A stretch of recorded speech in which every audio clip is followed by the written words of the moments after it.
क्या आपने कभी सोचा है हम कौन हैं, हमारा जीवन क्या है और इस जीवन का असली अर्थ क्या है? ये सवाल सदियों से इंसान को सोचने पर मजबूर करते आए हैं। भारत की प्राचीन उपनिषदें इन्हीं सवालों के जवाब देती हैं। ये ज्ञान के खजाने हैं। ये हमें आत्मा, ब्रह्मा और मोक्ष के रहस्यों के बारे में सिखाती है। उपनिषद का मतलब है गुरु के पास बैठकर सीखना।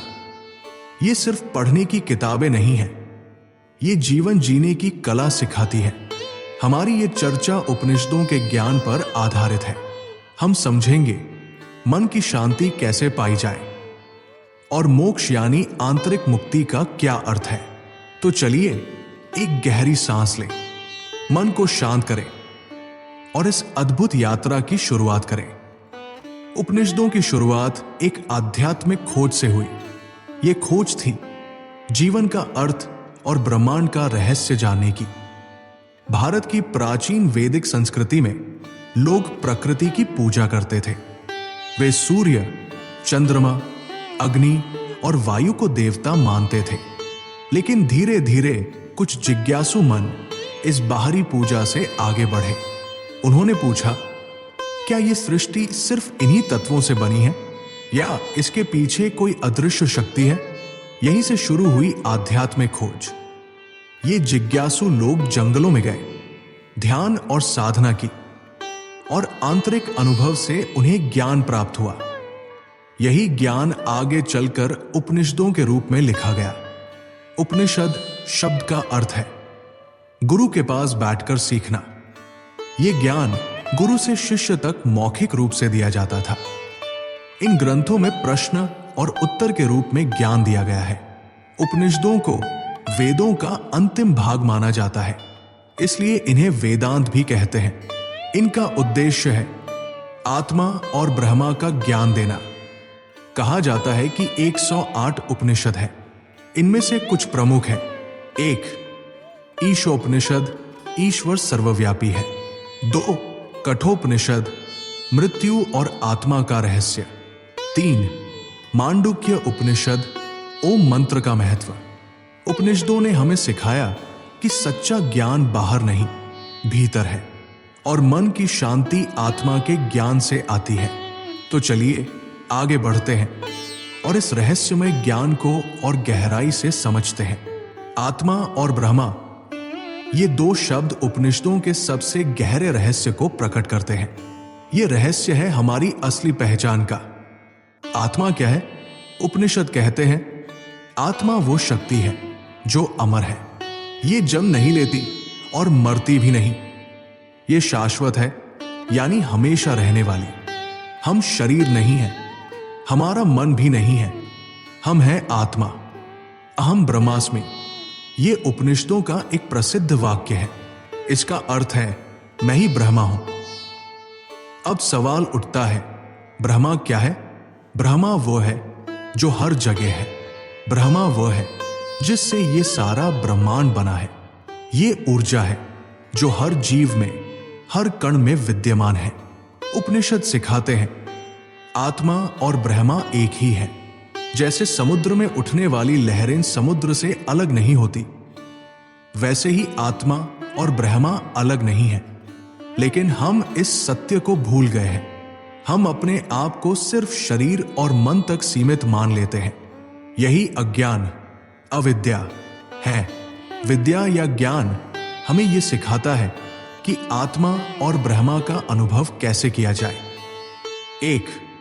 ध्यान मन को शांत करें और अपने भीतर झांके। 2. प्रश्न पूछें, मैं कौन हूं?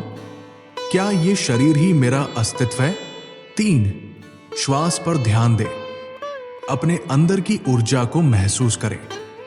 उपनिषद कहते हैं जब हम अपने भीतर की शांति को अनुभव करते हैं, तब हमें ब्रह्मा का एहसास होता है।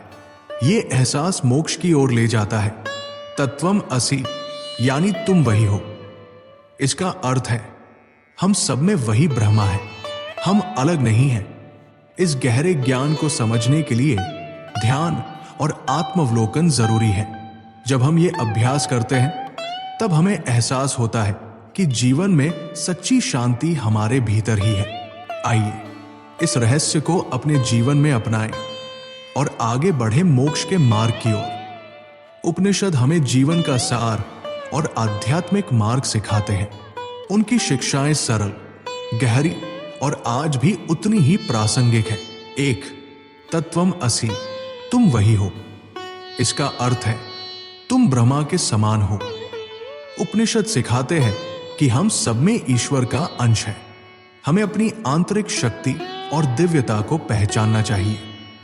दो, अहम ब्रह्मास्मि, मैं ही ब्रह्मा हूं। यह शिक्षा बताती है कि हम सिर्फ शरीर और मन नहीं हैं, हम आत्मा हैं जो शाश्वत और अमर है। ये आत्मज्ञान हमें भय और दुखों से मुक्त करता है। तीन, आत्मा अमर है। उपनिषद कहते हैं आत्मा न जन्म लेती है न मरती है, ये सिर्फ एक शरीर से दूसरे शरीर में जाती है, जैसे हम पुराने कपड़े बदलकर नए पहनते हैं। चार, त्याग और संतोष, सच्चा सुख त्याग में है। ईशोपनिषद में कहा गया है जो संतोषी है वही सबसे धनवान है। पांच, ध्यान और मन का नियंत्रण, मन को शांत करना ही आध्यात्मिक उन्नति की कुंजी है। उपनिषद सिखाते हैं ध्यान के माध्यम से हम अपने भीतर की शांति को महसूस कर सकते हैं। 6, अद्वैत एकत्व का सिद्धांत, उपनिषदों में बताया गया है कि सारा संसार एक है, कोई भी अलग नहीं है, न व्यक्ति, न प्रकृति, न परमात्मा, सब एक ही ऊर्जा का रूप है। 7, सच्चा ज्ञान भीतर है। बाहरी दुनिया में सुख ढूंढने की बजाय अंदर की यात्रा पर ध्यान दे। उपनिषद सिखाते हैं जो भीतर देखता है वही सत्य और शांति को पाता है। इन शिक्षाओं का उद्देश्य है आंतरिक शांति, आत्मज्ञान और मोक्ष की प्राप्ति। तो चलिए आगे बढ़ते हैं और समझते हैं मोक्ष का मार्ग। उपनिषदों की शिक्षाएं हमें आत्मज्ञान, त्याग और ध्यान के माध्यम से मोक्ष की ओर ले जाती है। अब हम आगे बढ़ेंगे और समझेंगे मोक्ष का मार्ग। उपनिषदों में ध्यान को मन की शांति और आत्मज्ञान का सबसे महत्वपूर्ण साधन बताया गया है। ध्यान का अर्थ है मन को भीतर की ओर मोड़ना। ये एक ऐसी प्रक्रिया है जहां हम विचारों की भीड़ से अलग होकर अपनी असली पहचान को खोजते हैं। उपनिषद सिखाते हैं कि ध्यान के माध्यम से हम आत्मा और ब्रह्मा का अनुभव कर सकते हैं। एक शांत जगह पर बैठें। 2, धीरे धीरे आंखें बंद करें और सांसों पर ध्यान केंद्रित करें। 3, मन में दोहराएं अहम ब्रह्मास्मि या शांति। 4, किसी भी विचार को रोकने की कोशिश न करें, बस उन्हें आते जाते देखें। 5, धीरे धीरे मन शांत होने लगेगा और आप भीतर की शांति और ऊर्जा को महसूस करेंगे। आत्मावलोकन का अर्थ है अपने विचारों, भावनाओं और कार्यों को समझना। यह अभ्यास हमें यह जानने में मदद करता है कि हम कौन हैं और हमारे जीवन का असली उद्देश्य क्या है। ध्यान और आत्मावलोकन से हम अपने भीतर छिपे सत्य और शांति को अनुभव कर सकते हैं। यह हमें मोक्ष की ओर ले जाता है और जीवन में संतुलन और स्थिरता लाता है। आज की तेज रफ्तार जिंदगी में तनाव, चिंता और असंतोष आम हो गए हैं। हर कोई शांति और संतुलन की तलाश में है। ऐसे समय में उपनिषदों की शिक्षाएं हमें आंतरिक शक्ति और जीवन का उद्देश्य समझने में मदद करती है। उपनिषद हमें सिखाते हैं कि सच्ची खुशी बाहर नहीं, भीतर है। वे हमें ये याद दिलाते हैं कि हम सिर्फ शरीर और मन नहीं हैं, बल्कि आत्मा है जो शांत, स्थिर और अजेय है। ध्यान और आत्मावलोकन जैसी तकनीकें जिनका वर्णन उपनिषदों में है, आज मानसिक स्वास्थ्य को बेहतर बनाने के लिए वैज्ञानिक रूप से भी कारगर मानी जाती है। 1, ध्यान का अभ्यास तनाव कम करता है और मन को शांत करता है। 2, संतोष का सिद्धांत अनावश्यक इच्छाओं से बचाकर संतुलित जीवन देता है। 3, अद्वैत दर्शन रिश्तों में एकता और प्रेम को बढ़ावा देता है। 4. आत्मज्ञान का मार्ग आत्मविश्वास और मानसिक शक्ति को मजबूत करता है। उपनिषदों की शिक्षाएं हमें सिखाती हैं कि कैसे आधुनिक जीवन की चुनौतियों का सामना करते हुए भी हम आंतरिक शांति बनाए रख सकते हैं। अब हम इस यात्रा को ध्यान सत्र के साथ पूरा करेंगे। हमने उपनिषदों के गहरे ज्ञान को जाना। हमने सीखा कि आत्मा अमर है और ब्रह्मा से जुड़ी हुई है। हमने ये भी समझा कि ध्यान और आत्मावलोकन हमें इस सच्चाई का अनुभव करने में मदद करते हैं। जीवन का असली उद्देश्य है शांति और संतुलन पाना। उपनिषद हमें याद दिलाते हैं कि बाहरी दुनिया में सुख ढूंढने के बजाय हमें भीतर की यात्रा करनी चाहिए। ध्यान आपको शांति और संतुलन की ओर ले जाने के लिए एक कदम है।